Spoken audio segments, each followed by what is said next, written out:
Well, hello everyone. I am Matt Williamson, and let's dig into the roster move. The Steelers snagged Darius Rush, a player I liked a lot coming out of South Carolina this past year, off the Chiefs practice squad. And let's talk about Desmond King real quick. I don't know this for sure. I thought it was odd that he never really got a chance to show what he could do.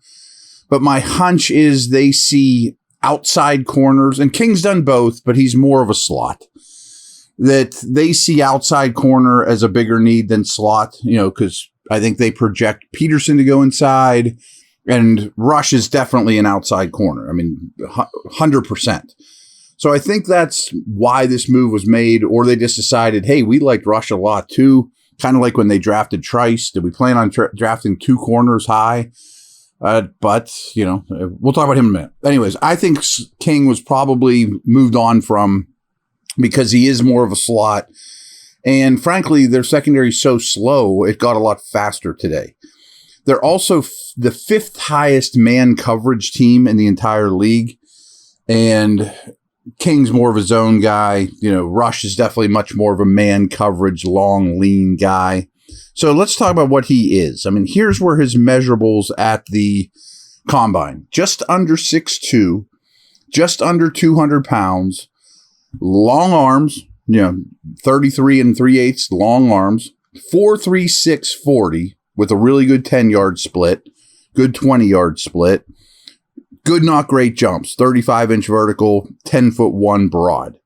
So really a physical specimen, really.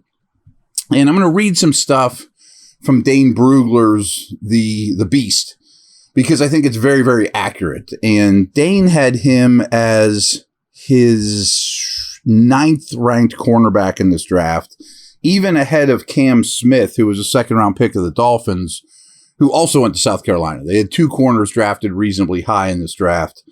Most people were more focused on Cam Smith, but Rush came on really heavy in Senior Bowl, Combine, as I mentioned. And Dane had a 2nd to 3rd round grade on Rush. And that's where I thought he was going to go, to be very honest with you. He ended up going in the 5th round to the Colts. Didn't make the team, which is odd because their cornerbacks are terrible. Maybe there's something we're just missing here. KC claimed him immediately, put him on the practice squad, and then the Steelers just sniped him yesterday. But here's some of the height. Here's basically the summary on Rush, which I very much agree with. A 2-year starter at South Carolina, Rush was an outside cornerback in defensive coordinators Clayton White's man-heavy scheme. Again, long, lean, man, pressed coverage corner, athletic. As a big fish in a small pond in high school, he played multiple positions and was recruited as a wide receiver until Will Muschamp moved him to cornerback full-time, where he emerged as an ascending player the past 2 seasons. A good-sized athlete, Rush has excellent reactionary quickness in man coverage with the balanced movements to transition cleanly out of his breaks and make plays on the football. You really saw that in drills, by the way, at the Combine. And Senior Bowl as well.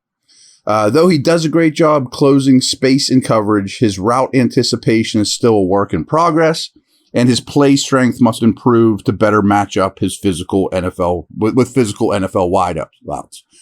I mentioned he came in at 198 at the Combine. I think he may have put a little weight on just to look better, but he still ran really well. So he is a little bit on the leaner side. Overall, Rush is not a secure tackler. Uh-oh. Well, you're not going to get perfect guys off of practice squads, by the way. But secure tackling has not exactly been the Steelers' corner strengths. And Rush must continue to develop his instincts in off coverage, but he has the fluidity and length to turn, run, stay stride for stride as receivers. His athletic cover traits give him NFL starting potential as a man-to-man corner, grade 2nd to 3rd round area. And that's what I thought of him too, to be very honest with you. Much of the same. So maybe between Porter, Rush, and Trice next year, you have 2 starting corners. Maybe Rush can get in the mix at some point this year. Who knows? I'm sure it'll be a little while, of course. I'm going to take a quick break here, and then I want to introduce you to what the Rams have been up to this year, just to kind of give you a little taste of the upcoming opponent.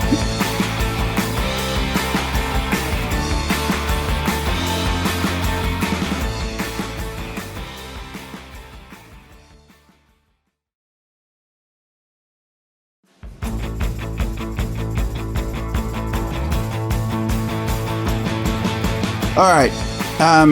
The Rams, I told you a lot about the Rams yesterday. They've exceeded my expectations. I thought this was going to be a miserable game for them. But here's some numbers, just as we do. Just as an overview standpoint, this isn't when the Steelers have the ball or when LA has the ball. This is just some stuff. So, as you remember, the Steelers were 7-2 after their bye last year, right? We've talked about that tons. Week 9 bye, things got a lot better. Personally, I'm kind of anticipating the same and will be critical if not after this bye. But Tomlin's record in all games played after his bye.